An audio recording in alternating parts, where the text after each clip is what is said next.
it never hurts to have two versions of something, you know. Oh, don't worry though. I'm not catching the camera though, just my screen. So, all right. So, SMO. Now, I am a big believer that somebody that your first introduction to something is more important than anything else. So I try to put together sessions that don't assume any knowledge, right? So in this session, I'm not necessarily going to be teaching PowerShell as much as I'm teaching SMO.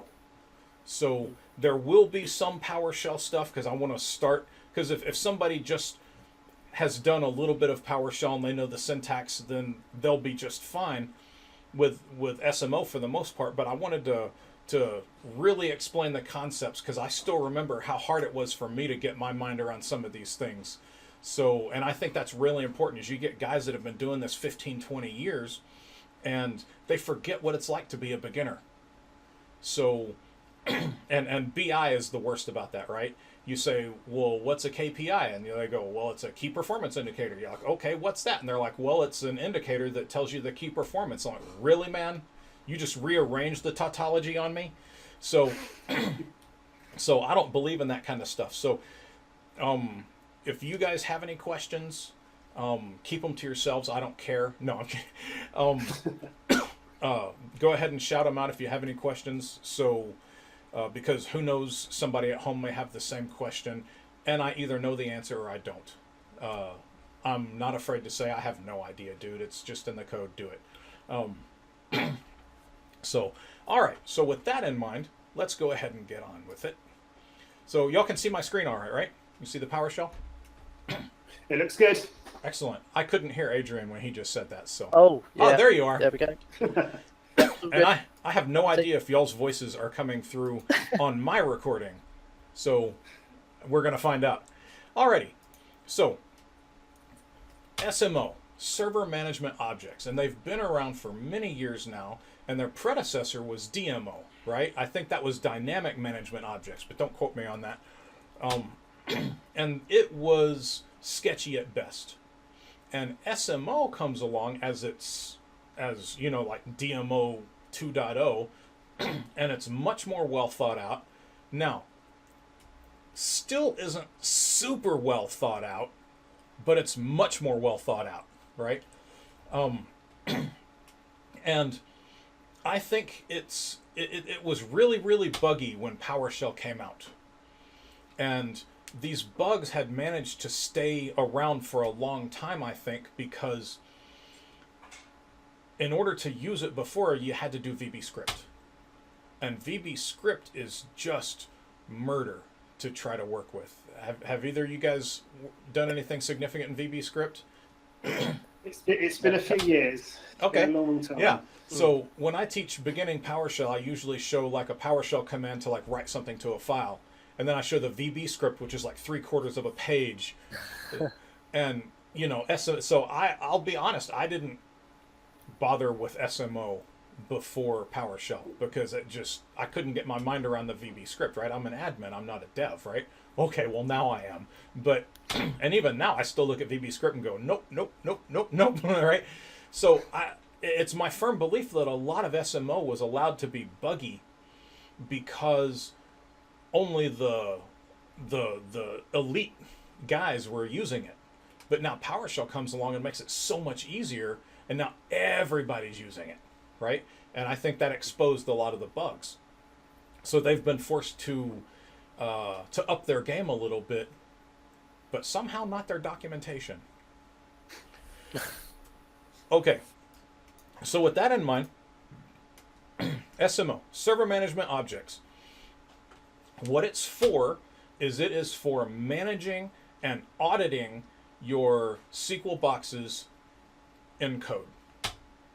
Flat out. Now, by auditing, that's anything you want to query, right? Not auditing in the sense of, hey, there's an auditor here and he wants to find out how many sysadmins are on the box, but just anything you query in your environment is an audit, right? So that type of auditing, everything from everything you talked about earlier, Adrian, with the new features, right?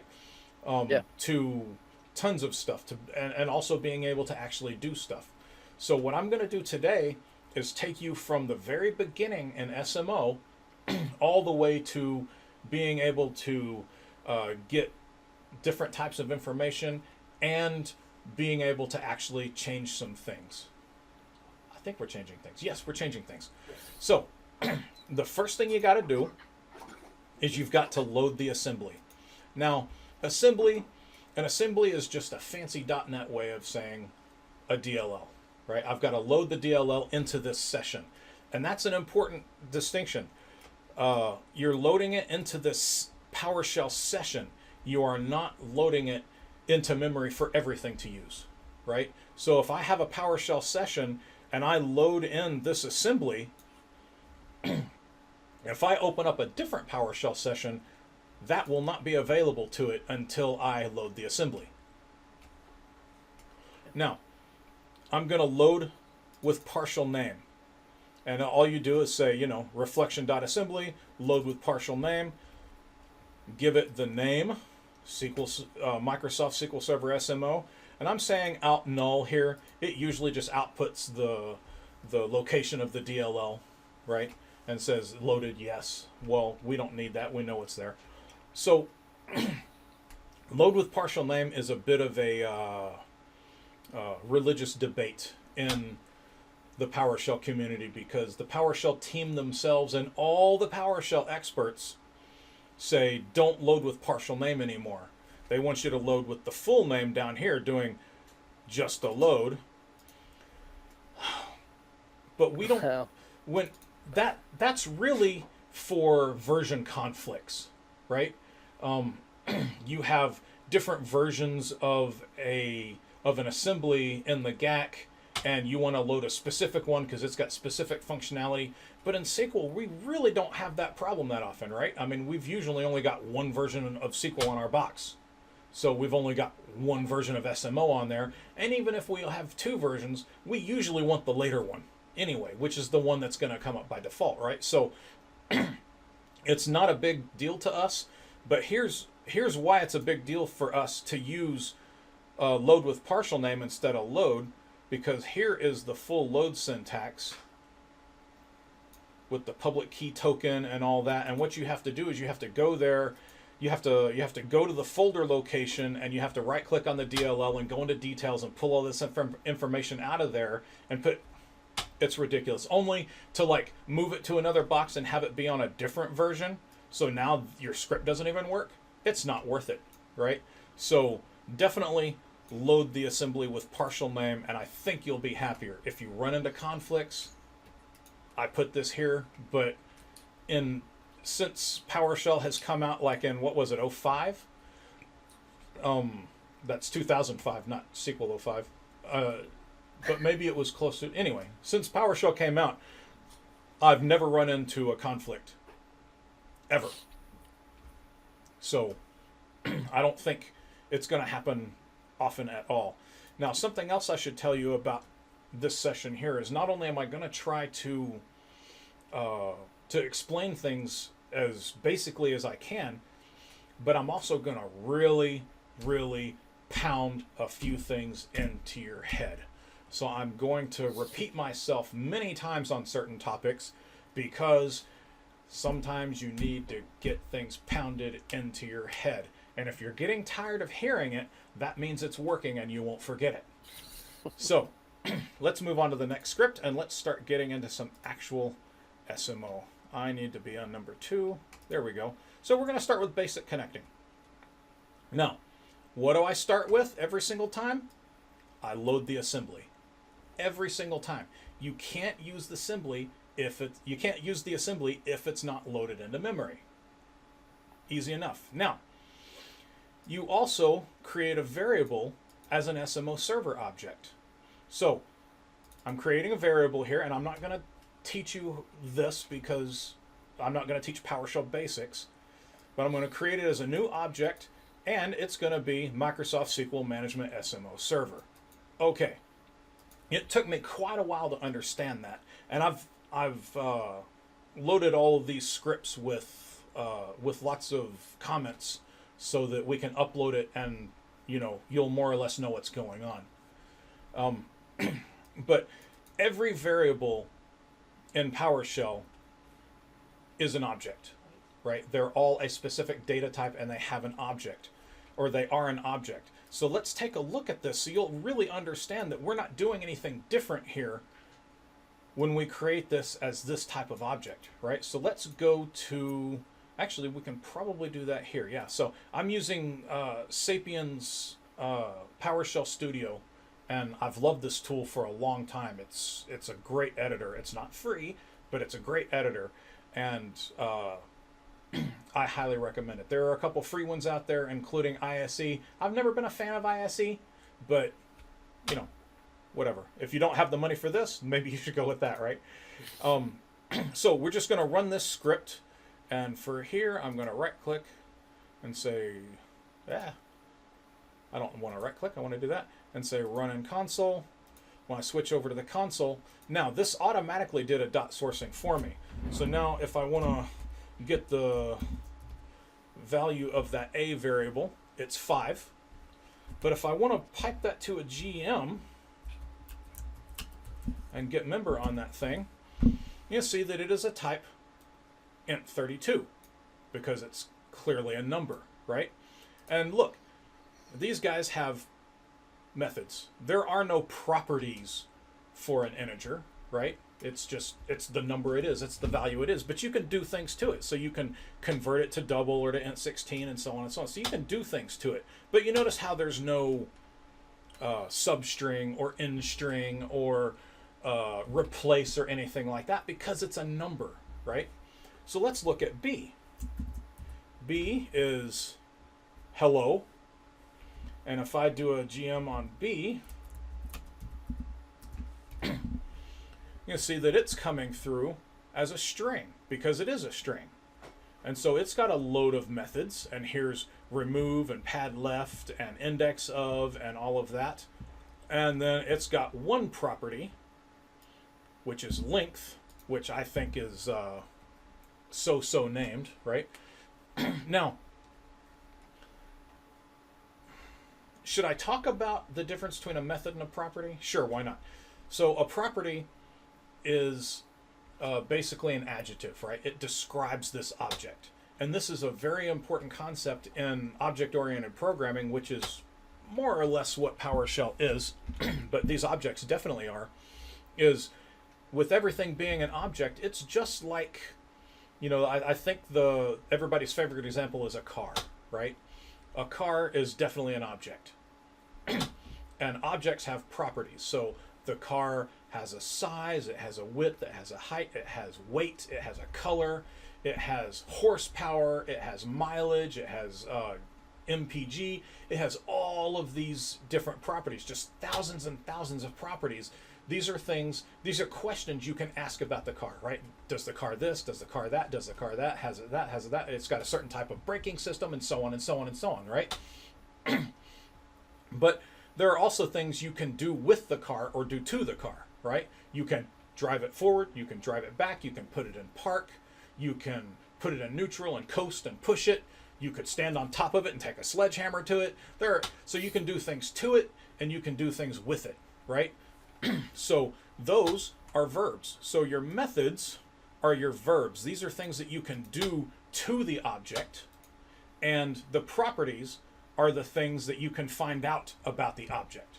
So the only thing you can find out about a string is how long it is. Fine. Because if you think about it, what other would there be, right? Would you say count the capital letters in there for me? But what if it's a string of numbers, right? So it doesn't really make sense. But you can do all kinds of things to it, right? You can remove things, you can replace things, you can split it on a certain character, and so on and so on. So this object that is a string has different properties than this object that is a number. What was the last one? Oh yeah, the last one was, let's do this. Let's say $GM. Now this was Oh, not C dollar, dollar C. Dollar C. Come on, man. Dollar C GM. Now this one is a list of files. Supposed to be. Oh, I'm in the wrong folder. Sorry about that. So this is interesting. You're gonna like this. Yeah. So I should have this in the. Sorry, one sec. What? Okay, there's nothing here. So I'm going to do this. I'm going to put this over here. And I'm going to show you guys something really cool. I didn't mean to do that. Not very many people know this kind of thing exists. So I'm in the folder right now for my beginning SMO class. And I want to open up a PowerShell window to there. So I come in here and just say PowerShell.exe. My network is starting to lag a little bit. And it automatically opens up a PowerShell window to that. And you can do the same thing with command. So I can come here and just say command. Yeah, for some reason my network is being really laggy right now. And there you go. So you can open up a command window there too. So not very many people know about that cute little shortcut. So Yeah, I didn't know about that. That's cool. when I'm here, I'll say .whack O2 tab, and I need to .source that, don't I? There we go. Okay. C GM. There we go. So now I've got a list of files in here, and of course it is system.io file info. And imagine that this object doesn't have the same properties and methods that the other two do, right? Imagine that. This one has things like extension and full name and is read only and last access time and name and base name and so on and so on and so on, right? So, and what kinds of things can you do? You can copy it somewhere. You can decrypt it, I suppose. You can delete it and so on, right? So the point of all this is that every variable in PowerShell is a specific type of object. And that specific type of object has different parameters. Has different properties and methods, right? So with that in mind, you can see now that we're creating this guy right here with different properties and methods by giving it an object type, by creating a new object type of SMO server. So let's go ahead and take a look at what we get there. We should be able to just say SRV. I think that's right. And it's going to take this a minute because it's spinning up a lot of stuff right now, right? So give it a few seconds and it'll pop up here. There we go. So look at what this came up with. This came up with all of these things right here. We got audit level and backup directory and browser service account, cluster name, comparison style, whatever that is, right? Default log location, and all of this information that we automatically get because when I created this new object right here and assigned it to the variable, it automatically connected to the local instance and pulled the info. You don't have to pass it in a box. Most of the time you're going to, right? Because you're not going to go on that box and use SMO. You're going to stay where you are and you're going to use SMO, right? Or you're going to go to one box and SMO to a bunch of other boxes in PowerShell, right? But if you don't pass it anything, it will automatically connect to the local instance and assign that and all of its values to a variable.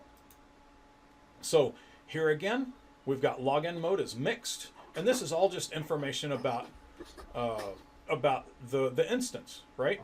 Databases right here, you can see I've got a list of databases here. So this is just a list of databases. I've got a list of endpoints.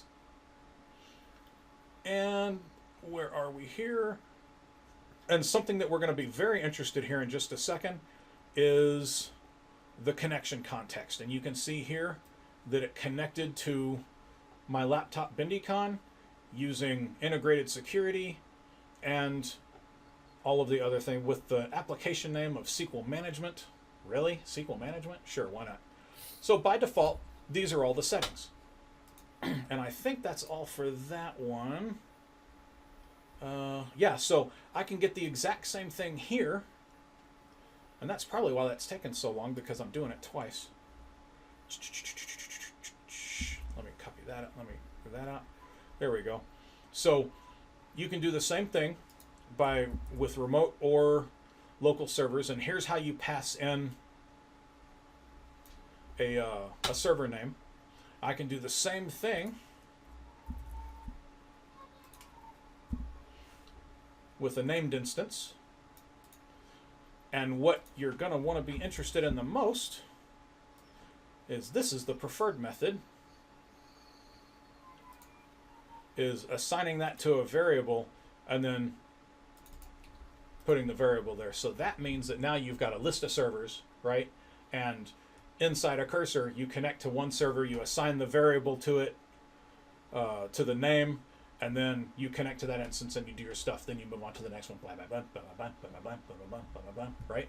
So, and that's really where the power of SMO shines, because, you know, you could say, okay, some of this seems like it's a huge pain, because why would I want to do that when I can go into Management Studio and do this, right? I think the same thing every time I start a new SMO script, because I'm like, God, this is such a pain. Sometimes it is, sometimes it's not. And it is a pain when you're first starting and you're learning the idiosyncrasies of it, and it really is quite idiosyncratic.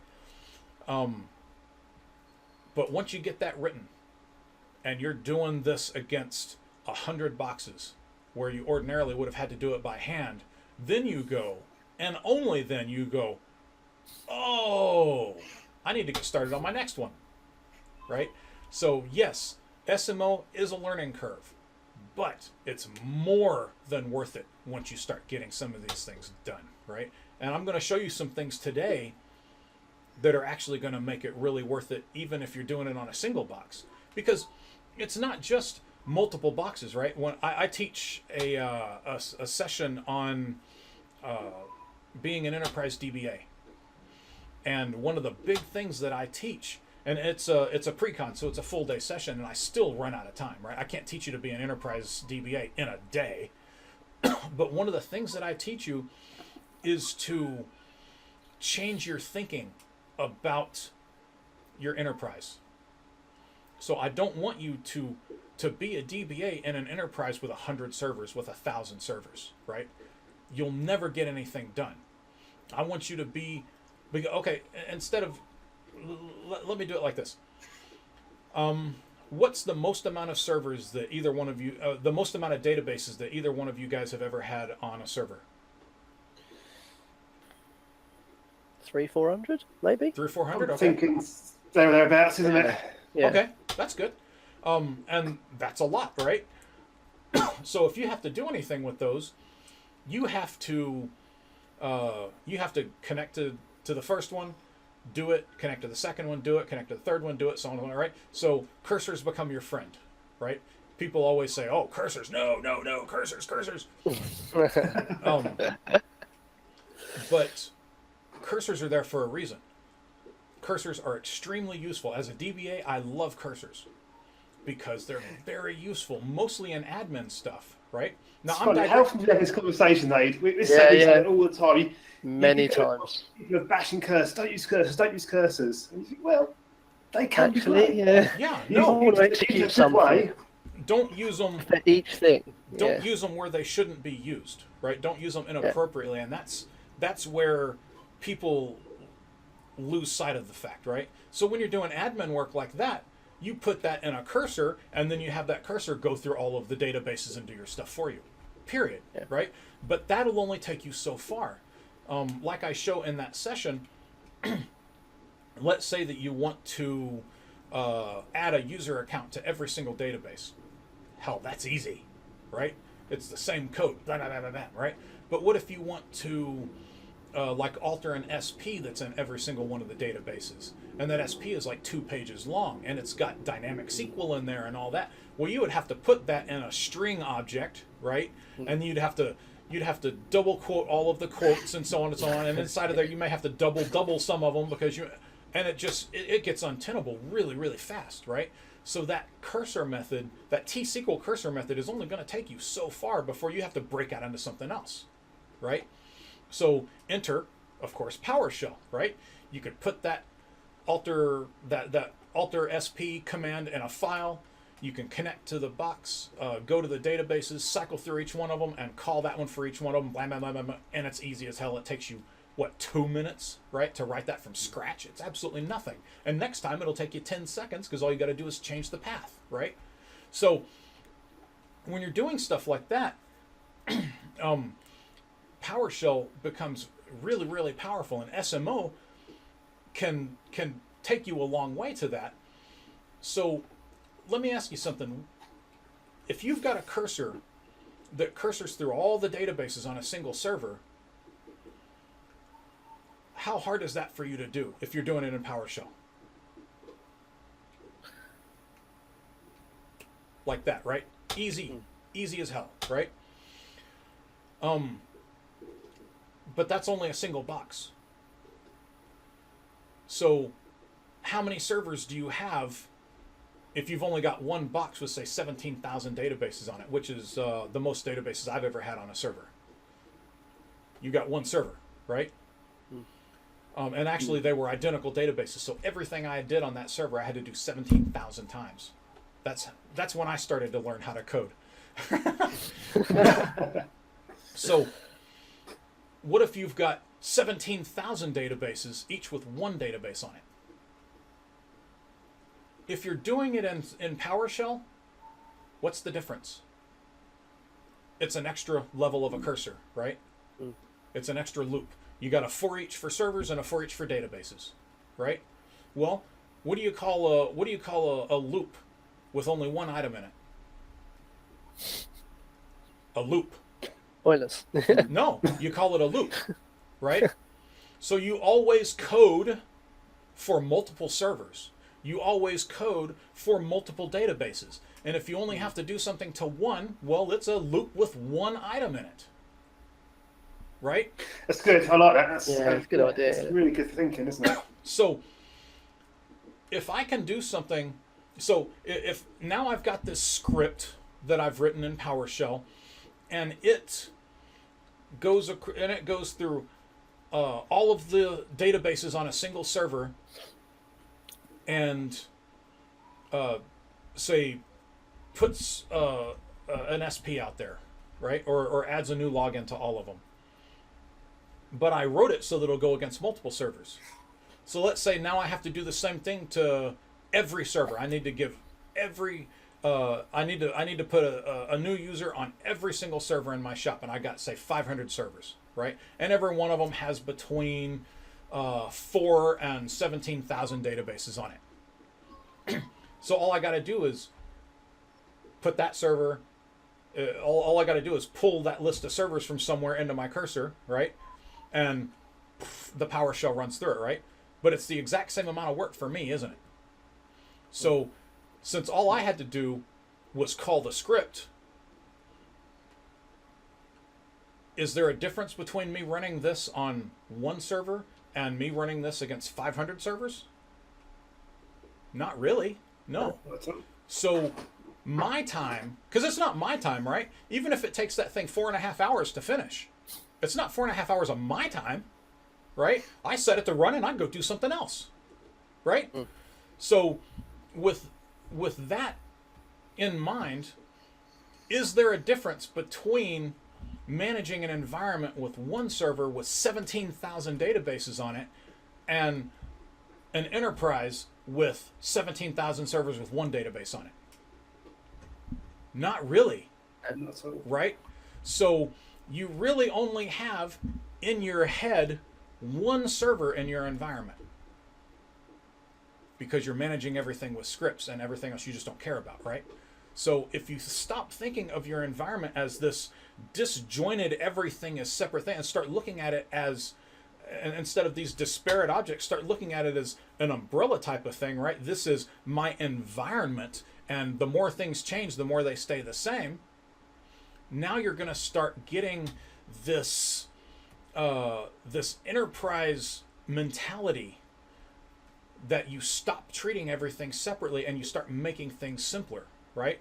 By coding everything to multiple servers and multiple databases, and then you're just changing the names of things and running the exact same script you ran before, right? And it's going to be very easy. I managed 1,000 servers by myself like that for a year. I mean, think about that. A single DBA, 1,000 servers. That's not bad. And I always went to lunch on time. And I always went home on time and everything. So, yes, that is why you're going to go through the trouble to learn SMO. And that's why it's a big deal. Because it allows you to do things on scale that you just simply can't do easily any other way. I've seen guys... One last story, and then I swear to God I'll get back to SMO. But I wanted you to understand the mentality behind why SMO is worth it, right? So I taught this. I taught this in a session once, in a pre-con of about 4 or 5 years ago. And this guy comes up to me the next year when I went to that SQL Sat, and he says, "Sean, I want you to know that I took what you said and I did it, man. I made my entire environment one shop, and it is gorgeous. I can't wait to show you what I'm doing." And I was like excited for him. I'm like, "Yeah, man, I can't. Yes, show me." And so he pulls up his box and he opens up Management Studio and he goes, "Look," and he's got like 400 linked servers on his laptop. And all of these SPs that he's written to go to call that go out there and dynamic SQL and pull all this information in and put it into tables, and I just went, well, good luck. You got the concept, but but you didn't really listen to everything I said, right? So okay, let's get back to SMO. I had somewhere else to go with that, and I lost my train of thought. So maybe it'll come back to me. But if you've ever seen one of my sessions before, you know I digress a lot, right? But I like to think that it's on topic most of the time. Okay, so we were talking about why this is going to be why putting this in a parameter is going to be useful, right? Because you're always going to be cycling through boxes. All right, let me. No, I'm not going to save that one. I'm going to go to O3 now. Now, it's not always going to be the case that you can connect with Windows authentication. So we're going to connect with SQL Auth now. Now, what do we start with here? We start with loading the assembly, because you can't use it unless it's loaded into the session. It's loaded into the session, right? Not general computer memory for everybody's use. It's only loaded into this session. Now, regardless of what I do here, don't ever keep passwords in plain text in scripts. It is a bad idea. And keep it encrypted in a database, decrypt it when it's back in the script, and this way, this just becomes a call to get the script, to get the password, right? And then you can put it in clear text there. But if somebody were to grab this, now they've got the SA password, right? And yeah, you guys can go ahead and have the password to my laptop. I don't care. I'm sure we've never seen a SA password in plain text before, have we? Yeah, right? Oh, yeah. Okay, so we start with loading the assembly. Oh, it's not going anywhere. Okay, so then we create our variable as an SMO server type. Now we're going to set the connection context. And I believe I may have mucked something up a little bit. Nope, not there. Let me go back to number 2 and see if I forgot to do something. New object, there.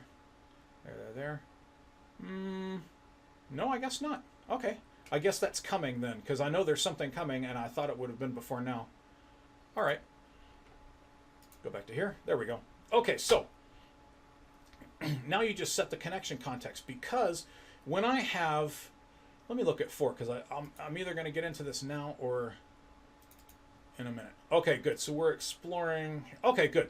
So we'll explore that in a minute when we get to 4. So you set login secure, which means SSPI, right? Windows authentication. You set that to false. You set the login to SA, the password to your password. And you know what? I'm going to go ahead and change the application name to SMO from PowerShell. Why not? That's what's, the application name is what's going to show up in the application name in like sys processes and sys exec requests, right?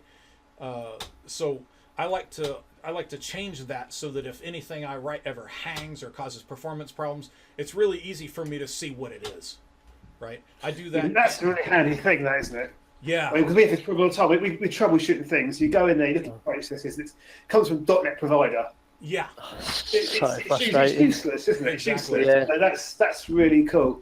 When I write SIS packages, I do that as well, because in the connection you can change the application name if you go into advanced properties, and I always put like the server name, the table name, what it's doing, maybe even the name of the workflow, right? So I put the information in, the name of the package, the name of the workflow and stuff. So I always put that stuff in there so that if it hangs or causes problems or blocks something or is involved in a deadlock, I can see exactly what it was that was causing that problem. So I always put that stuff in my SIS package connections as well.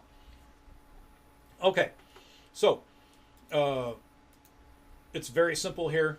We've just changed the connection info, and I believe we're going to talk about that in more detail right now. So exploring the object model, there is a lovely screenshot of the object model. I always think it's interactive when I go there and I click on it and it's just an image. So now the object model is very easy to visualize in your head, right? Just think of Management Studio.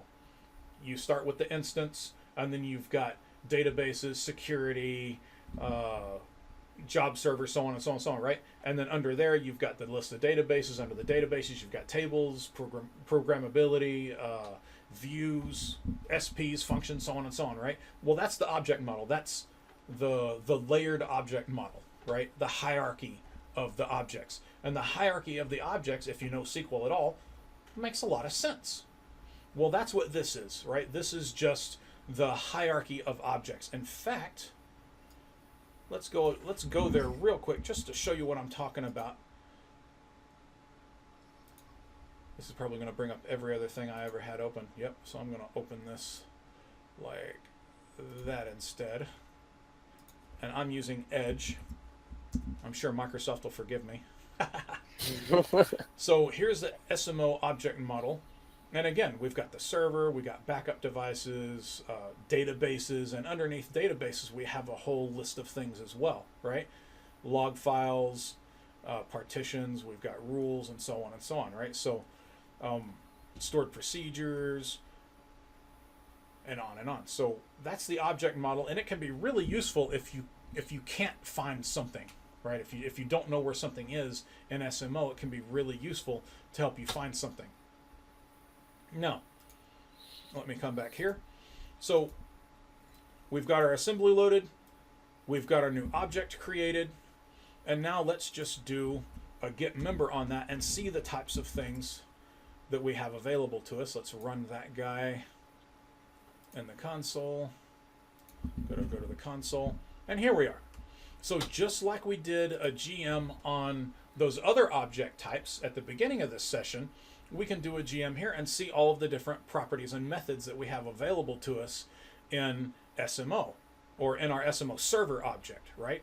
So here's a script method. Here is that connection context right here that we called right there. And underneath there, and you'll see, where are you? There we are. And you'll see that that too is a collection, right? So the connection, you can get the connection context. And there's a whole bunch of other stuff in here. Here's logins, here's login mode, here's mail, and so on and so on, right? Databases is probably in here somewhere. There we go. There's databases, which is a database collection. So let's go ahead and look at connection context, I believe. Oh, we're going to look at databases first. You know what? Forget that. I want to look at connection context. So I am going to do that instead. So let's look at connection context. I'm going to say srv dot connection context. I'm going to save that. Come back to console, do an up arrow, run that again. And so here's my connection context. There's my my GM that I did. So I've got connection type. I can set batch separator. Where is my, there's my true name, right? There's my true login. And here's my connection string again that all this gets built from. And where is that one that we had a second ago? See, login and password right there. Secure login is true. And for the server instance, remember I didn't specify a server instance, so it connected to dot, which is of course localhost, right? So it uses the mine just went blank. What am I trying to say? Local machine. Yeah, but it's good. Anyway, my mind just went blank. I'll think of it in a few minutes. So we've got all this connection info right here. And that is, again, right here in connection context. Right there. Cool. All right. That is connection context, isn't it? Yeah. So, with all of that, let's go ahead and comment these guys out again. And let's look at databases.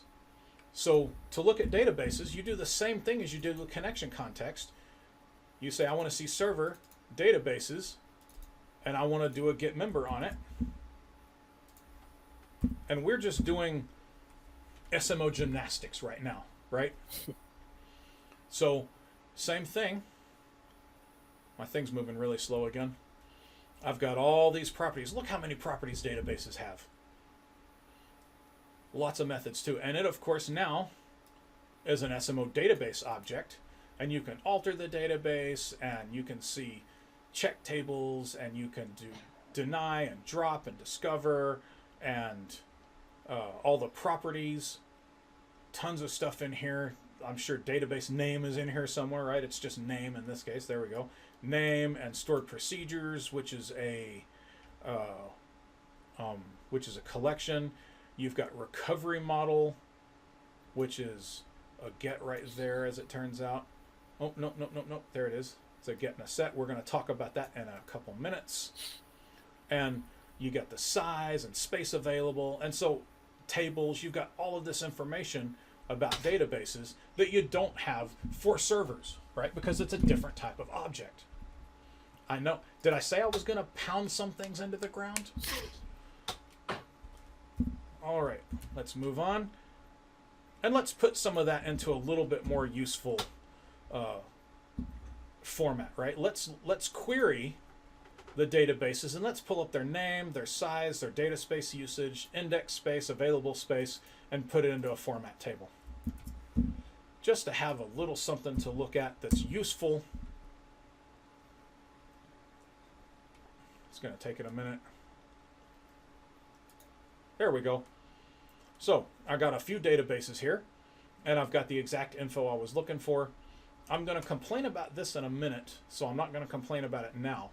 But this is not that easy to do in T-SQL. To get all of this info into a single result set is not as easy, and it certainly isn't as short, right? Now, you would say, you know, a good question is, how come I would use the SMO instead of using, say, the PowerShell provider, the SQL Server, I can't word today. Instead of using the SQL Server module right, that comes when you install SQL, right? Well, you actually are, because that just calls SMO on the back end. So you've got all of the same properties and all of the same methods that you do when you call SMO yourself. So you actually are using SMO when you use the provider. You're just, those commandlets are just like SPs that sit on top of SMO, right? And they do all the heavy lifting for you. And even here, right? So this is one thing I meant to talk about earlier, is what is SMO exactly, right? What does it do? How does it get its information in a way that I'm not getting it, right? No way. Absolutely nothing. There is no difference. SMO translates to T-SQL on the back end, and as a matter of fact, you can even trace it. So you can run something like this, and then you can run a profiler or an X event if you want, right? And trace it and see the queries that it's running. So it really just translates into queries on the back end. So there's no backdoor magic or anything, right? It's just running queries. So if you would rather do this, if you would rather do this once and then grab the T-SQL for it and do it in T-SQL from now on, go for it. But you're going to find SMO is very chatty, right? And by chatty, I mean to pull up like some information on databases will take something like 70 queries back and forth per database to get all of the information to put it into a single result set. So SMO can be very chatty. So getting all of that from a trace and putting it into something coherent can be difficult, but it's possible. I've done it many times. Okay. And now let's show you how to do that for a single database, because we did all the databases here, but for a single database, it's actually relatively easy. After databases, you just do square brackets and put the name of the database you're interested in. It's that simple. So let's look at that one. Ah, wow, that's much faster than the other one, isn't it? So now I've got information on a single database. Let me go ahead and get rid of this one because it's confusing me every time I have to decide which one to go to. There we are. So let's comment this one out. And I can do the exact same thing here with a variable. Now I'm showing you this with a variable. Why? Because this is how you may be cycling through databases doing specific things, right? And so here I'm showing you just how to set that to a variable and then do that. Didn't I? I could have sworn I just did that. Oh well. So you can do that with a variable as well, and it works just fine. There we go. Now, what if I want to get a list of specific databases? Well, that's not as straightforward. I mean, it is, but it's not as performant. If I want to do a single table, a single database here, I very easily just pass in that database. But if I want to get a list of databases, like using regex and say everything that starts with the word min, right? Then I can't really put that in square brackets. That doesn't translate into it doesn't accept regex, right? Or a list of things. So what I have to do is I have to pull back all of the databases, and then I have to filter them by that, and then do my select, right? Now I'm doing a select here instead of a format table because I'm showing you how to put it out to a grid view, which is fun, especially when you want to sort it different ways and you don't feel like coding the whole thing. So let's go ahead and run this one. And actually, I do have to run this one in the shell. Oh, look, I've been running it, and I've got the grid right there. So here you go. I've got that one open, and you can sort that. Now, this is what I wanted to complain about a couple minutes ago that I didn't get a chance to complain about, was that these metrics, is that these numbers are in different metrics, right? This is in megs. These are in K. Really? Really? And there's nothing in SMO, if you go through the documentation, that tells you that. It just says, index space usage. SMO is very poorly documented, especially some of the things you really want to know about. You do a GM on your server object, you look at it and you go, oh, I wonder what that is. And you go over there, you go to the page and it has the name of the object and it shows you how to call it, which you already know how to call it because you know it's a property. And that's it. It doesn't say anything else about it. Or maybe it's tautological, right? It'll say, for like a discovery object, right? It'll say, discovers. And you're like, really? Really? It discovers? Thanks for that. That's a world of information. So, anyway, they're not very forthcoming with the info sometimes. And there are some things I've been looking up for years and I still have no idea what they do. Okay. Let me clear out some of these windows. There we go. Perfect. Now, yeah, see, here I am complaining about the sizes. Now, you can do a combination of, you can combine things if you want to, right? Let's get a list of all the tables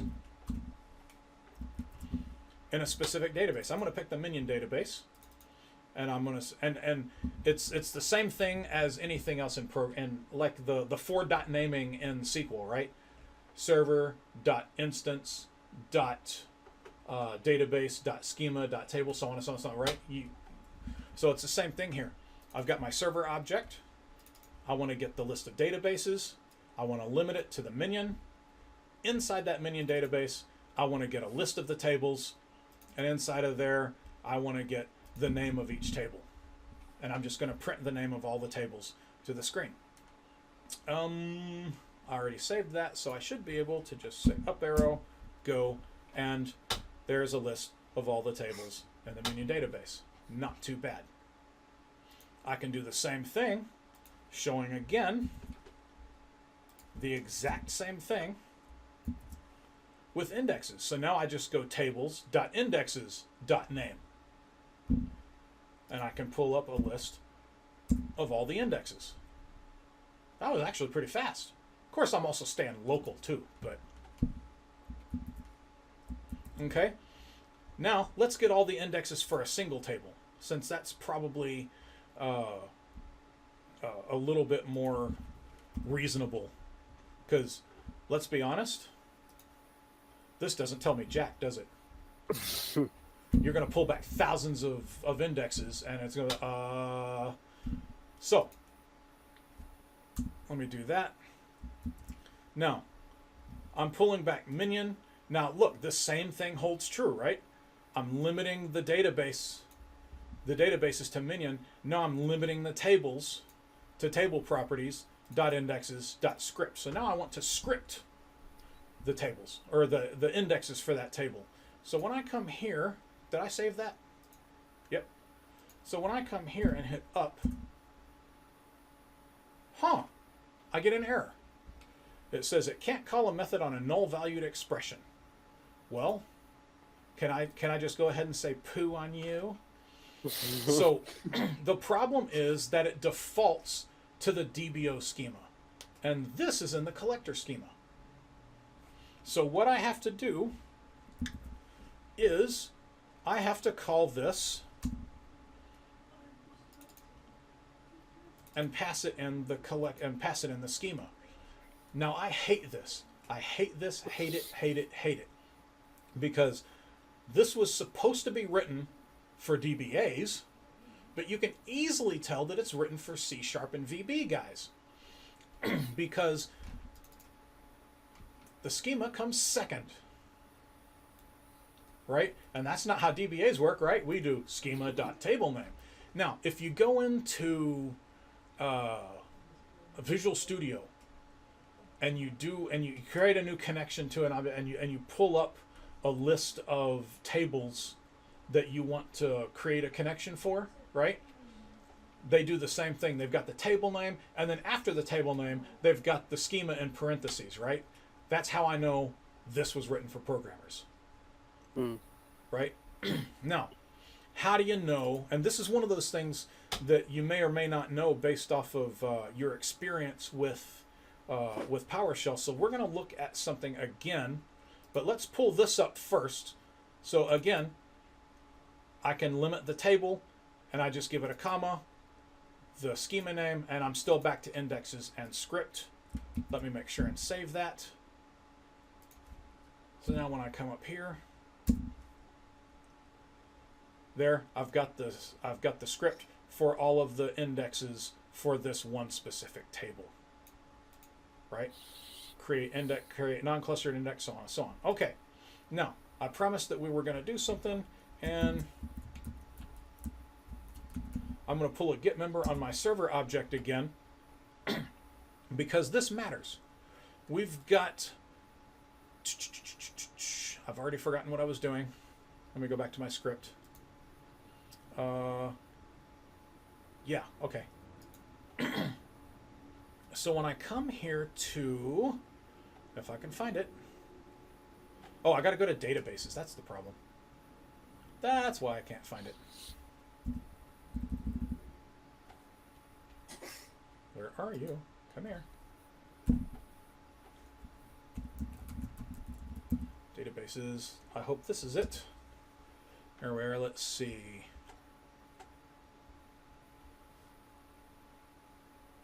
Table collections, get. Maybe it's the table collection instead I need to get. Let me see. Maybe it's a table collection. I thought I showed you this. Anyway, I can show you on something else.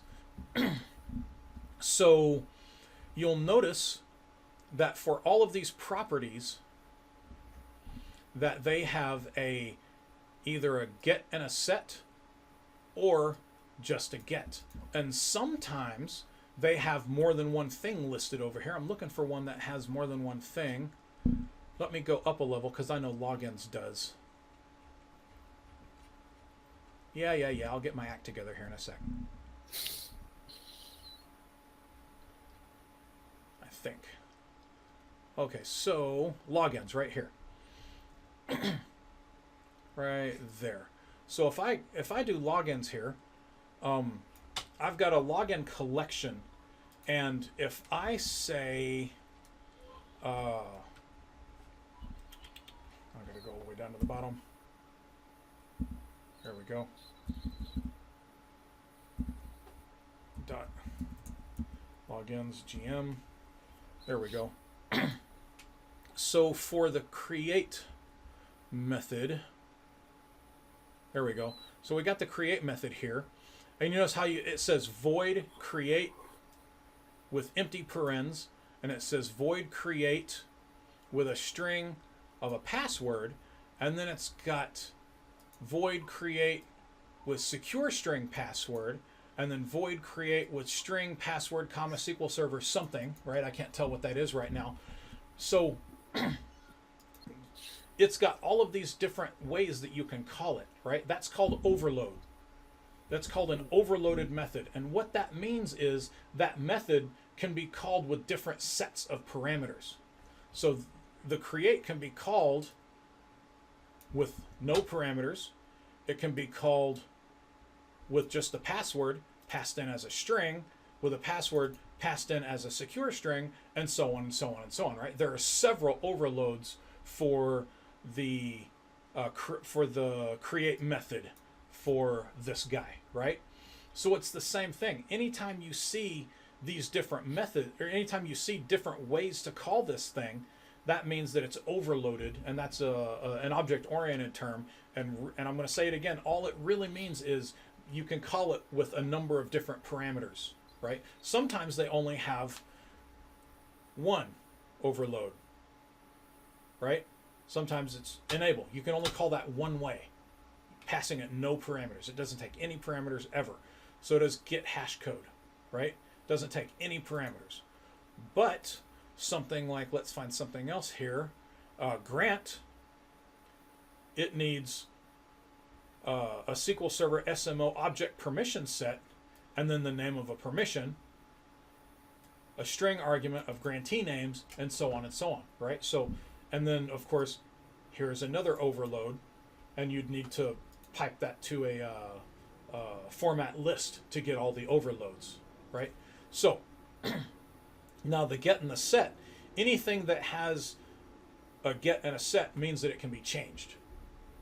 Anything that just has a get means that it can only be read. So that's clearly only going to count for properties. So the asymmetric key, you can read the current key and you can set the current key, right? The create date, of course you can't set the date of when a database was created, right? Of course you can't. You do that. How do you set the database create date? Anybody know?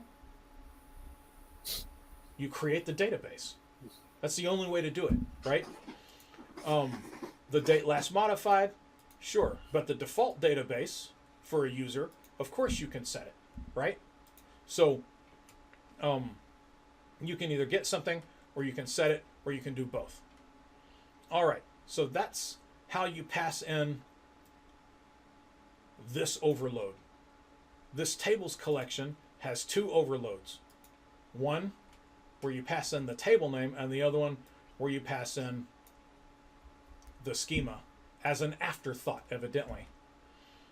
Now, I think I can do the same thing. And you notice how this is just building, right? It's the exact same thing. We're just doing it again and again and again and again, right? So I start with my server object. I pull up the database collection. I limit it by the minion database. Dot tables. I've got my table here, my one table that I want to script. I want to script the indexes, but I only want to script that one index. So it's the exact same thing. And how do you pass in the schema of the index? That's a trick question because indexes don't have schemas, right? It's a trick question. Okay. So I'm going to do this, and I should get a single index scripted. Well, I did. I'm in 4. Oh, you know why? Because that's not the script. I just redid that server call. There we go. This is 04. And then I get that one index scripted, that non-DB name right there.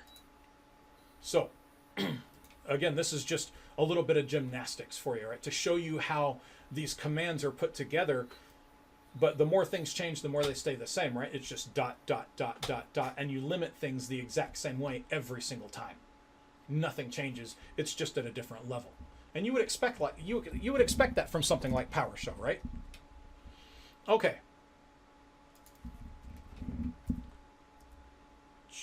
There we go. Now, let's go ahead and do a GM on this guy again, because that's one of the things I'm pounding into your head, is doing a get member on things. And what are we looking for now? We want to look for job server. There you go. So we've got job server right there. And job server, you can get it, and it is just a job server object. Cool. So I'm going to do a get member of job server. And that gives me the property of the job server. And I can enumerate jobs, all these methods, right? I can drop jobs by login. Hey, that sounds pretty handy. I'm getting pretty upset with Steve anyway. Screw that guy. I'm going home. And all the properties, I can get a list of jobs. And that list of jobs is, again, a job collection, right? I can see login timeouts. I can see all kinds of, I can get the names of jobs and whatnot. So what are we doing here? We're going to get the job names. And this really doesn't change from the last thing we did, right? Instead of connecting to server.databases, we're connecting to server.job server, right? And then we're going to connect to .jobs, and then we're going to connect to and then we're going to display the name property of all of the jobs. So is that syntax getting boring for you yet? I hope so, because that means you won't forget it. So let's get a list of the jobs. I did it again. I'm right there. Yeah, there we are. Okay. So there's the list. Oh, I bet you anything I've still got that. Yep, that's where that came from. That's what threw me. I got to do that. There we go. You know what? Let's start making this a little bit easier. There we go. Let's clear the screen a little bit. There we go. And there's a list of jobs that I have. You guys will recognize my lovely Minion backup stuff. Okay. Now you can also change things. I don't know where we are. I don't know if we're there yet. There we go. And yeah, so this is clearly just a walkthrough of the object model to show you how you can walk the object model and do different things at different levels, right? At any level, you can stop and do a for each, and we're going to see some of that here next. Do y'all need to take a break? Let's take a 2-minute break, shall we? You can pause the recording if you want to. Alrighty, and I remembered to resume mine too. Okay, so now we're going to get into limiting objects, and we've already seen some of this in the last one. I hit it a lot harder than I meant to, but that's what she said. Again, everything bears repeating, right?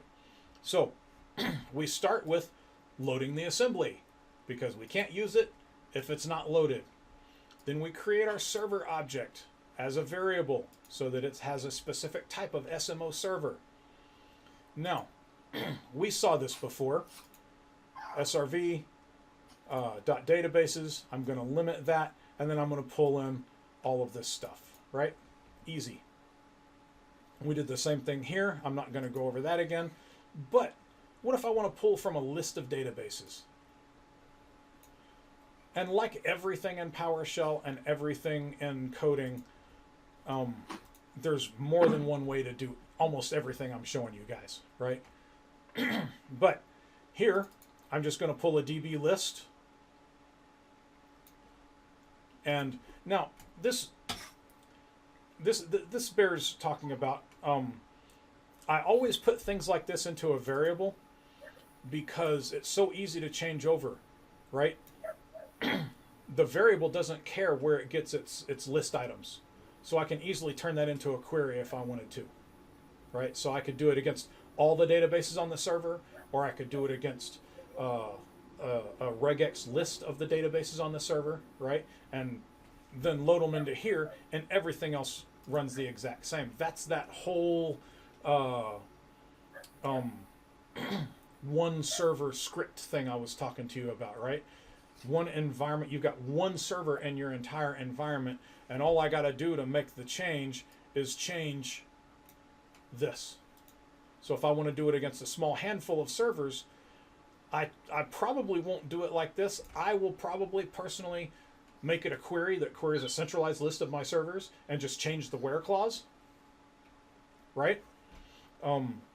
But, you know, you can switch back and forth. It can come from an Excel, it can come from XML, it can come from a CMS server if you want. I don't care where it comes from. And neither does this. So it's good practice, right? So for each one of these, I'm setting DB name equal to that object. You notice how I'm not setting DB name equal to just the name. I'm setting it to the entire object. So for this database, this object right here is going to have all of that database's properties and methods, right? So it's not just dot name or dot size or something like that. That would be an individual property. It's the entire object itself. And so now I'm going to limit that. We're seeing the thing from the last one come in now, right? Now I'm going to pull the tables contains servers DBO. So what I'm doing here is I want to find out how many of these databases contain this table, which is automatically pretty damn useful, right? Because there are many times that we've had to say, well, show me, you know, I need to, you know, when your boss will come to you and say, you know, show me tell me if any of the databases on this server don't have this table or don't have this SP or something like that, right? So it's very useful to be, or better yet, you're having a hard time figuring out where something is coming from, and you have an object name, but you don't have a database name, right? So you say, well, I've got 3,000 databases on this server. Which one has the servers table? Good God, man, right? So something easy like this to be able to look through and go, oh, it's in 12 databases. Fabulous, right? I'm a little bit closer to knowing which object it is, right? So with that, let's go ahead and open this guy up. And I'm really not sure how this is going to come out. That's not what I wanted to do at all. I wanted to call it like that. There we go. So 2 of those databases have that object. Not too bad. So we're automatically being useful by limiting these objects. And I'm going to do that. And now, same thing, I think. Oh yeah, so it's the same thing here. Only now I want to find a list of databases that don't have that object. So that's the negative of the last one, right? So it's the exact same code, except I'm going to put it in parentheses and then put that little bang on the outside there, which means not, right? So which one of these servers contains it, not contains it, and then show me the database name of that one. So that one I can do, and of course I get the other 2 servers from that list because they don't have the object. Yeah, this I really like. I think this could be really cool, isn't it? Now You're finding out if you've got a ton of databases, you need to know if they have the latest indexes they're rolled in or something like that. This is really, really cool. Now I think we've got, yeah, this is the one. Now this is a really, really cool example. You're going to like this one. Now we're going to get a list of all of the databases and whether or not they have that table. Okay, so here I've got my database list, and I'm going to create this empty array object, right? And I've got my DB list. I'm going to set the same thing. Nothing changes there. Only now I'm going to say exists. I'm going to create this variable, and I'm going to specifically create it as an integer because otherwise it would come through as true or false, right? Now I like 1s and 0s. And I'm going to set that equal to server databases, current database name, and whether or not it contains that table. So I'm going to take whether or not it contains that table, and I'm going to set it equals to exist. You understand that? And now we're just going to rinse and repeat. I'm going to get the size of that table, and I'm going to get the data space used by that table. So I'm going to not only find out whether or not that database has that table, but I'm going to get some table information while I'm there, right? And I could also get row count and index space and all that stuff too, right? It's endless, the information I could get from it. Now, I create a row object, which again is just another array, and I'm going to pass it in there. So I'm saying that the row column that I'm going to call DB name is going to have the value of DB name. And I'm going to say the column of exists is going to have the value of exists, which is only going to be a 1 or a 0, right? The size column equals size. The data space column equals data space. And now I'm going to take this results array right here, and I'm going to add this new object as a property, and I'm going to pass it in that row variable that I've been building, right? It's a little bit convoluted, but not once you get the hang of it. Once you do it a couple times, you're like, oh, okay, it's not that big of a deal, right? But I want to stress that these guys right here, it's not doing that so well, these guys right here are the column names. And this is the column value. So I'm building a row right here. And every single one of these represents a different column in the row. And then I'm adding that row to this object. And now at the end of it, outside of that loop, I'm going to select the results object, and then I'm going to select each one of these guys in the order that I want them, because they don't really come in a good order. So I want them in this order: the database name, whether it exists, data space, and size. And I'm just clearly just calling the columns. And when I do this, I get this really cool thing right there that tells me whether it has it and what the size and data space is. Not too bad. And of course you can do that. You can do that for, you know, it'd be a little more complicated, but you could do it for clustered indexes, right? Show me all the tables that don't have clustered indexes, or show me all the tables that are that have, you know, clustered GUIDs maybe, or something like that, right? It'd be a little more complicated, but it's the exact same method here, right? So I'm just, again, we're still just doing Olympics, but I'm trying to do these Olympics with stuff that's useful, to show you just the power of the type of stuff that you can do. No, this stuff is really cool. I can already start to think of lots of uses and ways it can be rolled out. That's really good. And there you go. That's it for that one. Yeah, I'll go ahead and leave that one the way it is. And let's go up to number 6. I haven't the slightest idea what number 6 is. Oh, methods. We're finally starting methods. Cool. So here's my legal disclaimer, right? Don't do anything here on a production system until you know exactly what it's doing, and don't come whining to me with an email or a legal notice in any way, shape, or form because you messed something up in your environment. I'm not responsible for anything you do. I'm specifically talking to Adrian.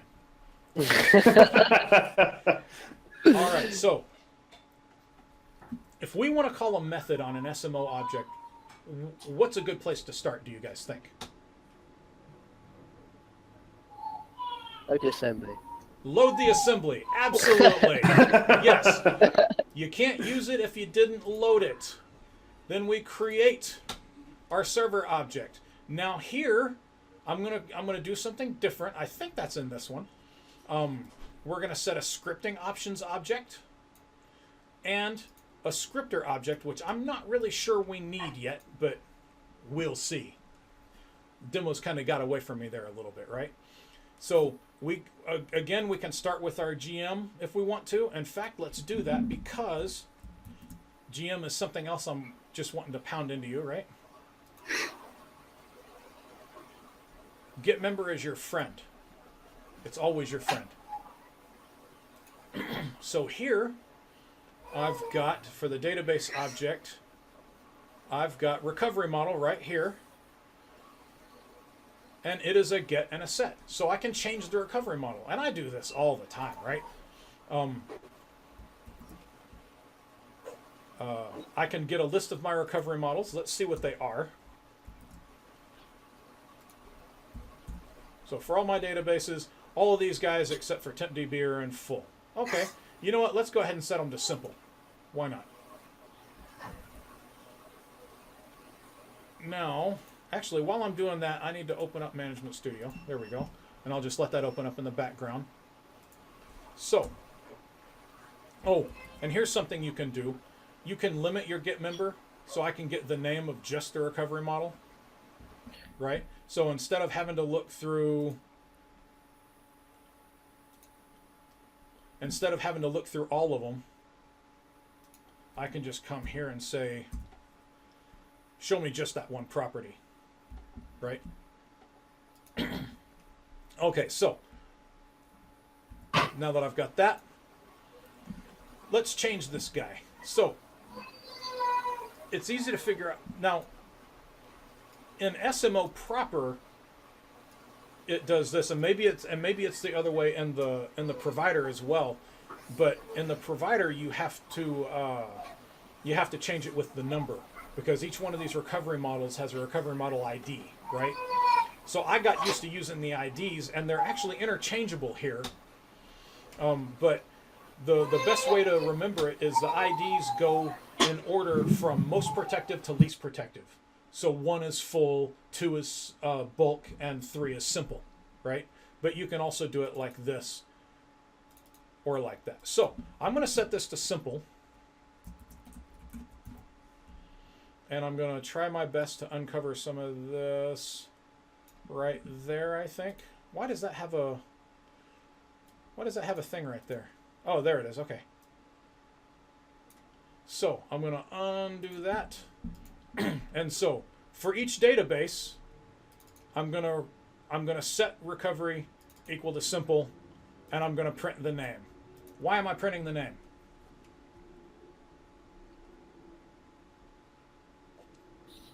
So that I'm not just sitting there staring at a blinking cursor if it takes a long time. I want to see that it's actually doing something and not just hum, right? Command lines are the most unfriendly things on the planet, right? So you always want to print your progress to screen. So I'm going to set recovery model to simple, and then let's go ahead and pull up the list while we're there. So I'm going to go back to console, hit the up arrow, I'm going to run. There we are, and they're all set to simple now, right? There's my list of databases, and they're all set to simple. So let's check that. Let's connect to this local box. And let's pull up one of these databases. Let's go to CDC. Let's do properties. And I don't come here very often. Is it in options? Yeah. It's in full. Wait a minute. Didn't we just set it to simple? We did, didn't we? Let me see. Not there, there. There we are. Yeah, it says it's in simple. CDC is in simple. So PowerShell says CDC is in simple, but Management Studio says it's in full. Any ideas? Okay. So let's have a look at our get member again. It always comes down to get member, doesn't it? So when we come here and look at get member again, let's go up here to methods. And the first method in the list, I think, is alter. Now, there's this concept of a session in PowerShell, right? That's pervasive. It really is pervasive. Because our assembly that we've loaded is only available for this current session, correct? Correct. Mm-hmm. So, that means that there are some other session things that go on as well. And in fact, let me show you this. Let me restart this shell. Let me say restart the shell. And then come back here and run this guy again. Not like that, but let's run this guy. And when I run this guy again,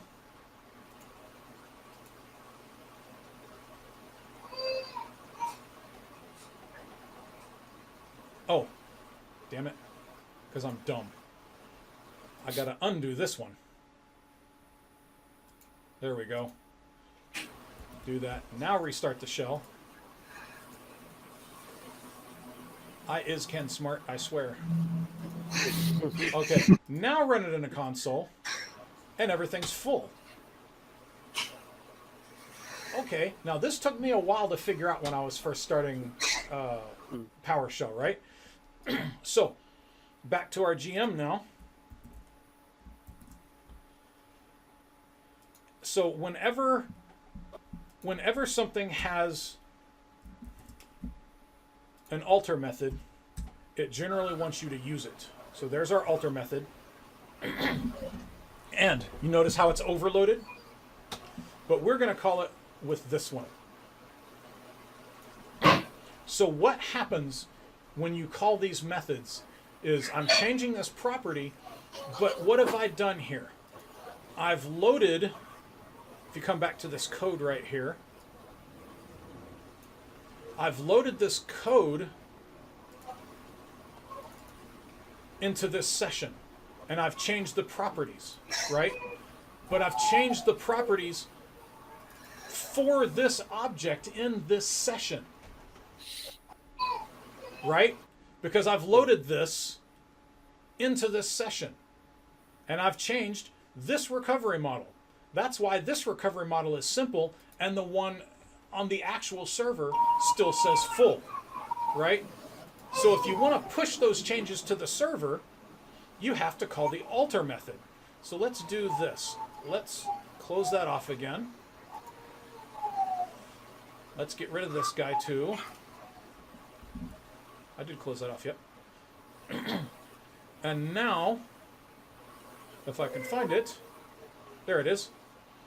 And now I'm going to call the exact same thing, only now, after I put the recovery model, I'm going to call alter. And that will make the actual change on every single one, except we want it to be simple, don't we? There we go. So I'm going to change that, and that's what actually pushes that to the server. So let's run this again. There's my list of databases, and it won't run on tempdb. So you can either leave that error there or filter it out of the databases, right? So now when I run this guy, let's go ahead and get rid of that. So now when I call this, yeah, I don't care about the scripting yet. I want to get my list of recovery models. I've got simple now, but what happens if I restart the shell? I run it in console, and now it finally says simple again, and it'll say simple in Management Studio as well because I pushed it.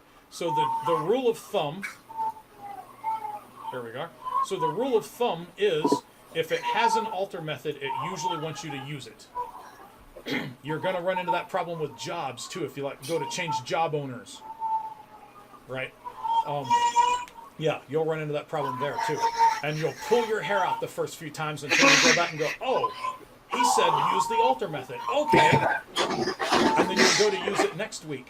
And you'll pull your hair out for about 10 minutes and go, oh, damn it, the alter method. It'll eventually sink in. Okay. Now that we've got that out of the way, let's learn some scripting. Because scripting is always really, what's the word? Handy.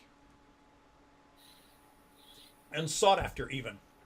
So I'm going to say that the rest of this, that a lot of this isn't really what I would call good enterprise scripting practice, because I'm trying to focus more on the SMO portion than I am on the actual scripting portion, right?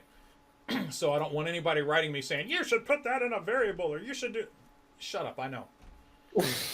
Okay, so I'm going to delete that. Now, to script something, and I think I've gotten ahead of myself a little bit. Let's see if I've got an actual scripting thing. This one may be better.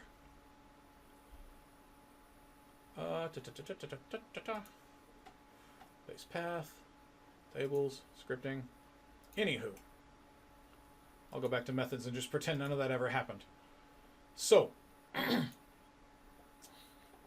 I am going to, I'm looking for my script. I've got my table object right here. And we've still got all of these objects up here. So, to script is very simple. You just call the script method on any of these, right? So right now I'm just going to script a single table, because let's not overdo this whole thing, right? And I'm just going to script it like that, and I'm going to get rid of that for now. I'm going to script it to there, and then hopefully, let me get rid of that too. There's the name, and I'm going to open up Notepad at the end of it and view my script. So let's hope that all of this went as planned.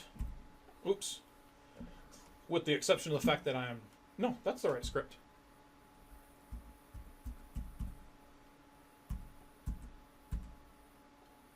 That's 06. That's 06, right. Okay. And it went very fast, and I scripted a table, right? There's nothing to it. It's no different than anything else, not 7.6. So inside my table cursor, or my loop, right? I call that. I can easily call every single one of them, script every single one of them, right? But in Management Studio, I always hear, you've got all of these scripting options, right? You can, drop and if exists and database qualifier and all these different options you can choose, right? And you can do that in SMO too, because that just calls SMO.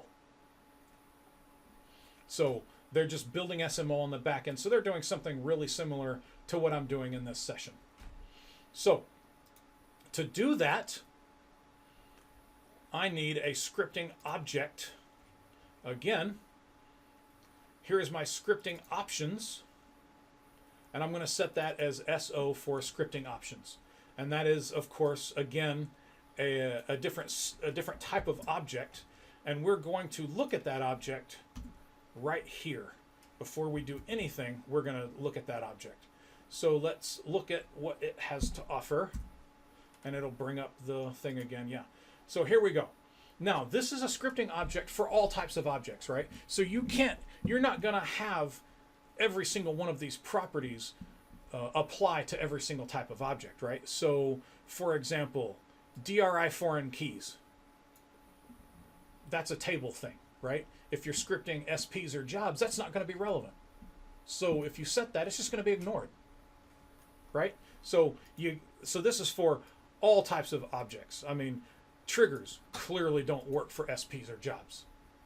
So, but you've got some of these interesting things that we had here, right? You got script drops and target server version and schema qualify and to file only and append to file and you got DRI checks and clustered indexes and so on and so on, right? You can do the indexes as well. So you got all of these things that you have on the front end. Okay. Why should I bother doing this if I can do it on the front end? How many times have you gone through and clicked through all the options and gotten everything you wanted and hit go and have the thing get 98% done and stop because it hits an error, and now you've got to go do all of that again only to find it stop on a different object, only to have to go and do it again, and right? Dude, just script it. Not only that, but you can script it to do it for any database like we've already talked about, right? Or multiple databases, and you can make the structure anything you want on disk. You can put everything in a single file. You can put everything in different types of files. You can put each databases in different folders and tables. I mean, you can blow this whole thing out, right? So it's limitless what you can do. You can take something over here and put it over there. All kinds of things, right? So there are a number of reasons why it's really advantageous to do something like this. Not to mention, how many times have you gone to work and hated your day, right? The requests start coming in. I'm talking about a real production DBA, right? The requests start coming in and you just start going, Jesus Christ, I hate my day. I just hate my life, right? Because all you are is a button monkey. Now you're just going through Management Studio and you're right-clicking and you're doing this and you're doing that and you're doing that and you're just, right? And everything is a drag because I got 4 databases to do this for and so on, right? Whereas with the script, you go type in the database name and hit go. Oh, good, I can move on to something else now, right? You dread things a lot less when you've got them scripted out.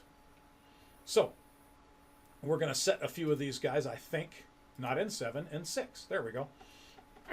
So now I'm going to bring back my SO. And if you look at the scripting method in the get member list, right, you will see that it's overloaded. It's got 2 overloads. It's got one passing in a scripting options object and one that's empty passing in none, right? So here I create my scripting options object and I pass it in between the parentheses. How do I change them? It's very easy. so.script_drops equals 0. Well, you know what? Let's script the drops. And script indexes, absolutely. Script data, nope. Let's filter that out. And so I set each one of the objects. If I had 20 different things that I wanted to set here, I would just list them, blah, blah, blah, blah, blah, just like I do now. I'm going to save that, and hopefully it'll run. And I just got one thing there, drop table, right? Again, with the scripting, right? With the idiosyncrasies, right? I told you that SMO was really idiosyncratic, right? Damn it, number 6, not number 7. So what I have to do here is I have to script the object drops, add it to the thing, and then I have to set object drops to 0 and then do it again, right? So I'm going to do this, uncover that, and so now I've got the same thing. Now this is not a good enterprise script, right? We would never do that. We would put that in a variable, and I do that later. So I turn on script drops, I turn off script drops, and then I can script the rest of it. Isn't that silly? I find that silly. That's the best word I'm going to, that's the only word I'm going to use in public. And now I get the whole thing. I've got my drop, and I've got my create table and my indexes. Cool? All right, now, again with the idiosyncrasies. Let's script the data, shall we? Let's come here, wherever the hell it was. There was a script data here. Script data right here. So let's call that true. Oh. I'm in the wrong one again. So let's set data equal, because just like they do in SMO in Management Studio, right? You got the table, then you got the table data underneath it, right? So that's what I want to do here. Okay, let's give that a shot.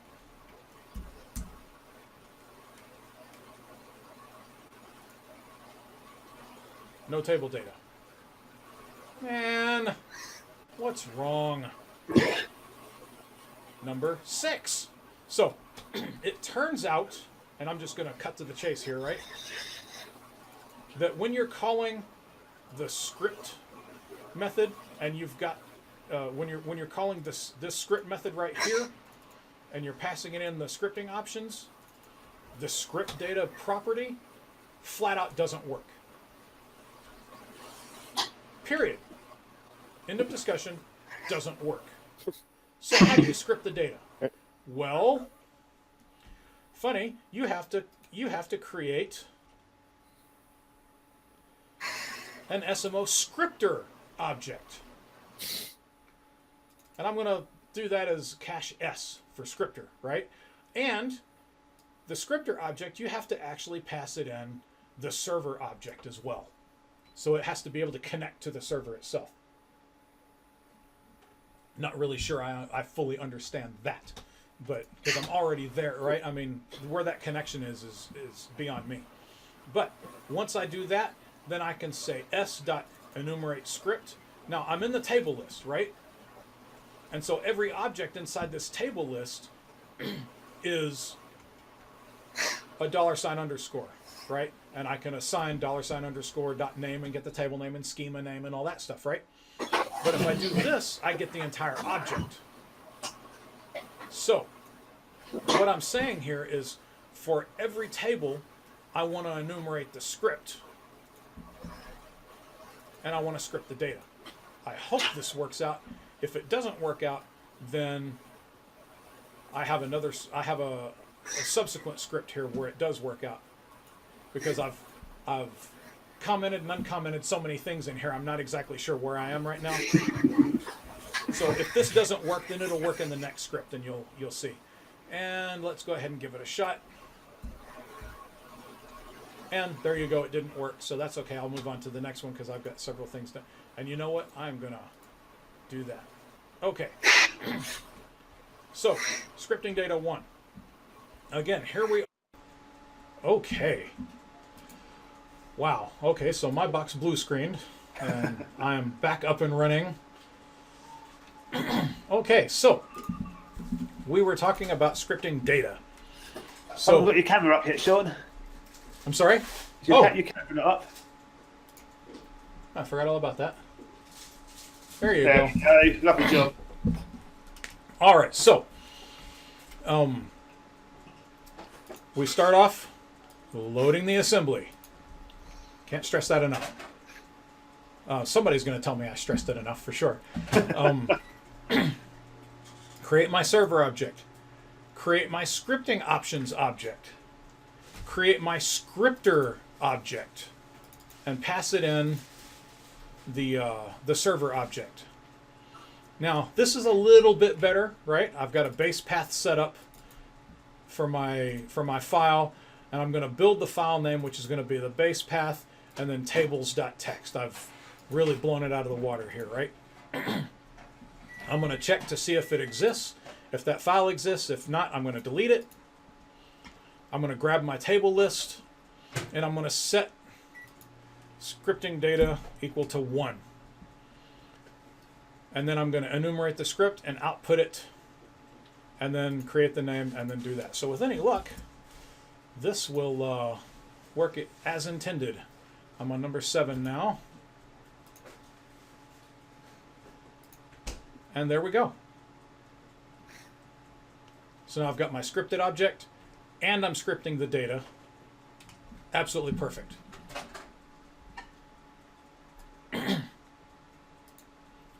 Yeah. All right. And let's go to number 2. Yep. Okay, so this one is, you might want to separate your scripting, right? You may want to separate the scripting of your schema from the scripting of your data. So I've put the data one into a different script, so that I can call it from any script I want to, and all I have to do is pass it the objects that I want, right? So let's take a look at that one as well, and that is data scripter. So here it takes parameters, takes a server name, database name, schema, table, and the file base that I want to save it into. And then at the bottom here, it does all of that stuff that already did. See here, I'm building the file name as file base schema name dot table name. I load all my objects. I think I've pounded that into the ground already. Getting a database list, a table list, and in this case, it's only one table, right? Because I'm passing in that table name. So I'm going to call this script for every single table. I don't have to. I could create a version of this where I just pass in the database and it does all. But who wants to script data for every single table in a database? That's usually not practical. That's why I did this for a single table. Now, so nothing has changed, right? I get script schema false, script data equals true, and then to file only equals true. For each s in scripter.enumerate list, I'm going to output to the host, and I'm going to write it to a file. So I'm going to be able to see all of the lines of data, as all the insert statements as they come across, right? And I can call that script from anything because it's just taking parameters. So here in this one, everything stays the same. I'm going to put a date at the top of the file so that I know when the file was generated, putting it in a comment right there because it's going to be a SQL file. Script drops, yes. Script if includes or if not exist. And I'm going to script the schema, or I'm scripting those things right there. Then I'm going to script the schema by setting these guys to 0 again. And then I'm going to call my data scripter and pass it in the current parameters. Right, so server, database, schema, table, and file base. So for every single table I call this for, I'm going to call this and pass it in there, and I'm going to have the objects and their data in individual files. But I could also have the object schema and the object's data in different files or different folders if I wanted to, right? So when I run that, I've got all of them scripted out. Got all of them there, and if I go to that folder, I can't believe I didn't open up the file at the end. Go to my DBs, and there it is right there with that and all the data. Now, if you wanted to do a ton of data, right? This is for scripting data when you've got a fairly small amount of it, right? But how would you do it if you wanted to do, if you got like tens of thousands or hundreds of thousands of rows? I personally would do BCP, right? And I've got a great video up on Midnight DBA about how to run BCP from PowerShell. Yeah, funny enough, I was going to say, how does this compare performance-wise against BCP? So it's BCP will outperform this many times over. And the cool thing is you could do this a number of ways, right? Now, I wouldn't want to do this, but the method is there, right? The capability is there. That for each one of these tables, I could check how many rows they are, and if they're over a certain amount of rows, I could do BCP, and if they're under a certain amount of rows, I could script out the insert statements like this. That's, again, that's kind of stupid. It's impractical, because then you have to kind of know how to do the same thing on the way back in, right? But it's possible. So you see how flexible these solutions are. They're incredibly flexible. And I could take this data scripter and add everything in there. So instead of having this script these guys and then call a data scripter, I could just flip the bits all in one thing, right? So I could do it all from a single script. But I wanted to show you how to do it from two different scripts. And if you want to separate the functionality, it goes more along the lines of the object-oriented programming where every class has a specific function, right? So this function is that it scripts the data, right? This function is that it scripts the schema and the options, and this one scripts the data. So anyway, it keeps things a little more separated. And one thing I didn't show you was in here, since it's a SQL script, now I know when it was scripted, and it's done as a comment too, so I'm not going to mess up the SQL. So there you go. That's the end of my beginning SMO lesson. very, very cool. Thank you. That's been really interesting. And I know my family's going, yada, yada, yada, yada, yada. No, it's been good. So, yeah, thank you very much for doing that. It's, my head's blown. Yeah, lots of thoughts rushing around now that I'm thinking. I hope I pounded in the basics enough, because that's what I really wanted to do, was explain the basics so that you could, because there's no way I can teach you all of SMO, right? But if I teach you those basics, then you can be more than workable, right? With just a little bit of practice. And of course, we're going to make these scripts available to everybody, right? Yep, can do. Okay. Yeah, I'll send them to you. Email them through to me, and I'll pop them up on our GitHub, and I'll post them on the blog, so it'll be there. Okay, yeah, there's no secret to any of this, so yeah, I'll be happy to provide the scripts. That's why I put all the notes in there, so that, when they download them, they can see some initial thoughts on there and see the thinking of it, right? Yeah, that'd be cool. So they'll go up on our GitHub site then. So there should be a URL on the screen right now that'll point you where that is. So yeah, that's cool. Absolutely.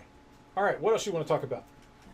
Do you want to give us a little run through Minion? You mentioned there's a few interesting new features coming. Oh my God, Minion. Oh, well, it depends. Do you want Minion Enterprise or do you want the maintenance? So that's what you got coming. We're interested to know where you're at and what's in the pipelines. Okay. Well, I'm going to start with Enterprise because we're doing the most exciting stuff there, and then I think about Reindex 2.0, and I'm like, oh my God, that's exciting.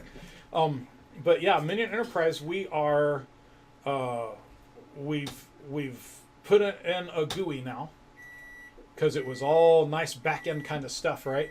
And our customers are starting to say, yeah, but we've got some non-users that need the data too, and so on and so on. So okay, fine. So I've got this beautiful little C# kind of GUI thing right here. I'll even show you a little bit of it while I talk. And we've got dashboards coming that are going to allow you to see things at an enterprise level. If I can remember what I'm doing here. There we go. And just the whole thing is just getting a huge facelift Damn, man, there it is. I can't ever remember what the folder's called. So if I open that up, got my GUI there. You can see the list of servers. I can see all the databases on a server. I can come here and see the drive space. I can even do that. I can move that guy around if I want to. Very Take him back nice. to grid mode. I can come to logins here. This is really cool. I can clone logins not only for a single server but for the entire enterprise. I can see what was something else I can do here. I can go to an individual database. Let's go to the Minion database, and I can see its files and all of that stuff, but even and all of its shares and everything, right? But I can like right click here and say file properties, and I can change the growth settings for that database or for that server or for all of the servers in the enterprise right from here. So I can say, you know, I want to do it on all my gold servers, or all the servers, right? Let's say I want to do them for all my gold servers, and I want to change them to grow at a gig, and I want to enforce it, which means if Minion catches any of them being changed off of a gig, then I want it to change them back. And so here I save that, and there's the code that we push into the back end, and little message of encouragement right there, because you know. And then if you want to do %, I'll warn you against it, but I'll do it. And then when I say something like, let me do this one, let me do bronze for that one because I don't really care about bronze. Sorry, right there, go to bronze. And so now when I save it, of course I get that because, well, this is a beta. Continue. So anyway, I messed up the syntax there somewhere on the back end, but there's where I'm doing that. And yeah, so I can do that. I've got my new growth by DB server dashboard, which is really nifty because it shows you everything at once. My box is being slow. There it is. So this is all of your data in the entire enterprise. This is broken down per server. This is broken down per database on that specific server that I just highlighted. And then of course, here's a database usage graph, right? Size graph. So this is the data usage over time. And then of course, I can click on an individual server and get its data usage over time as well. Got a new compliance thing with all of our new health checks in it. So I can come here and say I want to do a custom. I got to give it a name. And I'll say I want to run a CIS audit against my entire environment. These are all the metrics. I can customize those metrics if I want to. You can get to our new forums that way. As soon as I come up, there we go. This is one of my favorites. I can search my entire enterprise for the occurrence of an object. So again, if I want to say I want to see all of the servers that have all the servers and databases that have an SP in there, right? So batch record is on these two servers and report server, and then I can get the latest schema for them and so on, right? So, and that's a mere drop in the bucket of what we can do, but this is coming in the next release. That looks really cool. I like that a lot. And the back end stuff is just off the hook. I mean, it's 14 years old on the back end, and we got centralized alerting for, you know, check DBs and backups and all types of things we can do on the back end. It's just incredible, and we're going to be adding clearly just more and more and more and more and more. You can see all the collections that you've got here, so you can see all your backup log details, CheckDB details. I can see the CheckDB results for the entire enterprise, or I can limit it, right? I just want to see SQLCon, and I don't know if I have any more databases in here other than current MB. Nope, but I could do something like that, right? I could easily filter it based off of something like that, or I can group. All these things group really well as well. So I can come here and just group it by that if I want to. And see all of that, right? All of this stuff groups really well. Just drag that back down and so on. Now, as far as the the maintenance products go, because they're 100% free, right? You know that. So Reindex 2.0 is almost a complete rewrite. The concepts will still be there. They're just going to be greatly expanded. So first and foremost, it's going to be multi-threaded. So you'll be able to reindex multiple databases at once and multiple tables at once inside an individual database. You're going to have so many different ways to limit your indexes that you can do now, but you have to code it and insert it into the process, right? But in 2.0, they're going to be part of the process. They're just going to be properties. So do you want to limit it by number of rows? It's a setting. You want to limit it by what's another one? Size of the index. It's a setting. You want to limit it by the size of the table. That's a setting. You want to limit it by schema. That's a setting. You want to limit it by anything else, right? It's a setting. So all of these things that you have to code for now that's still possible are all going to be settings. There are many places to introduce your own code and to change the way the operations work. So we're introducing a method of basically code injection, right? So if you want to change the way things are, like if you want to change the way a certain index statement gets built, right? Say I build it one way and you want to add something onto it that you need. Well, it's really easy to inject that in there. Let's say you want to order the tables in a specific way, which you can do now, right? But it's hard coded. You have to say I want this table done first, that table done second, that table done third, that table done fourth, and so on, right? And you can limit it dynamically currently. Only again, it's a manual process that you have to insert, right?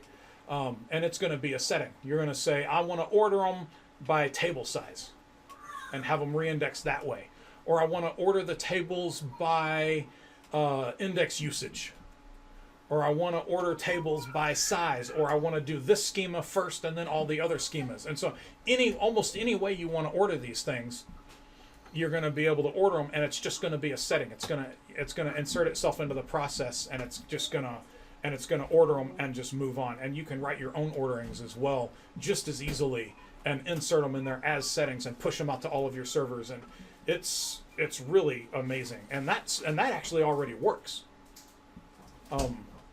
I've got that done, and we're doing a lot with error management right now. We log all the errors to the log table, but we're gonna have basically error management, right? For lack of a better word.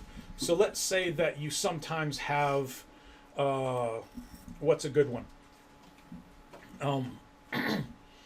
You have an instance where you want to run a reorg, but the index has it, but the index is set so that it doesn't allow page locks for the index, right? So you're going to get an error, and you can't turn that off because you'll void your support contract because it's a vendor product and they're stupid, right? So currently the way we do that is we insert a pre-code in the table that says for this table, turn that off and then turn it on when turn it back on when you're done reindexing, right? So that you can still get your reorg, right? But you have to get that error first, and then you have to know which table it is, right? And then you have to go add that code. You have to write that code and then add it to the config. That's ridiculous. So the system should be more self-healing than that. So we're going to put in a number of those things that we know about that says, when you get this error, do this. And so simply, when we get that error, we're going to be able to go turn on page locking for that index, run the thing, and then turn it back off again, and then just keep going. And you should never know the difference. And you'll be able to turn those things on and off, right? So if you get a deadlock, if it deadlocks with something else, then you should be able to make it wait and then try again, and specify a number of times you want it to wait, how long you want it to wait in between, and then finally fail, right? Since 2017 has all the beautiful restartable indexes, we're putting a whole process around that, and the management of that is just going to be off the hook as well, right? Oh yeah, we're also doing rotating tables. So do you know much about CheckDB? We've looked at it briefly, but not a massive amount. Well, you can do things like you can have rotating schedules in CheckDB and in check tables, right? So if I've got like 30,000 tables, I can tell it to run through a certain number of them a night until they're done, and then just keep rotating through that list, right? So I'm not stuck trying to do 30,000 tables and 8 terabytes in a weekend, right? And you're going to be able to do the same thing with reindexing. You're going to be able to say run through, 40 tables a night until they're all done, or get through as many tables as you can in 2 hours a day, and then just pick up where you left off tomorrow, and so on and so on, right? And the reusable and the restartable indexes will be part of that. So you'll say, stop this one after 30 minutes and then move on to the next table, and then tomorrow start where you left off and do it for 30 minutes. So you can take a big table and crack its indexes up into an entire week if you need to, right? So and you'll be able to do that with tables, with databases as well. You'll be able to say, do reindex 10 databases a day or something like that. So so we're going to take these and fit them into maintenance windows then. So we have a maintenance window between midnight and 4 in the morning, run through, then pick up next maintenance window. Exactly. Very cool. Very good. So reindex is an excellent routine, but there is a lot. We've come a long way since we wrote reindex. It was our first one, and then we did backup, and we learned a lot doing reindex that we applied in backup. We have learned a lot in backup that we applied in CheckDB, and now we're taking everything that we learned there, and we're going to be adding that to reindex as well. That sounds good. Sounds like some exciting stuff going on then. So yeah, I'm very excited about that release. I just need to find time to finish it. Looking forward to that coming out and having a little nose at myself then. Yeah, I got beta testers chomping at the bit for it too. Well, thank you very much for coming on again, Sean. It's been a good one. Absolutely, yeah. We've been on for 3 I found it hours. really interesting. We haven't we? Yeah, it's been a long time. It's been really interesting. I've a lot there for me to be thinking about, and hopefully other people now understanding the SMO and PowerShell and how it can be applied a lot better. Are your guests usually as never shut up as I am? You're our first guest we've had, Sean, actually. Really? Oh, you okay. are, yeah. We normally just me and A talking nonsense for an hour or so. So it's oh well, then I'm glad I set the bar. We have to make more of a habit of getting other people on as well. Absolutely. So, thank you very much again. And, absolutely, man. All right, guys. We'll talk to you later. Cheers. Thank you.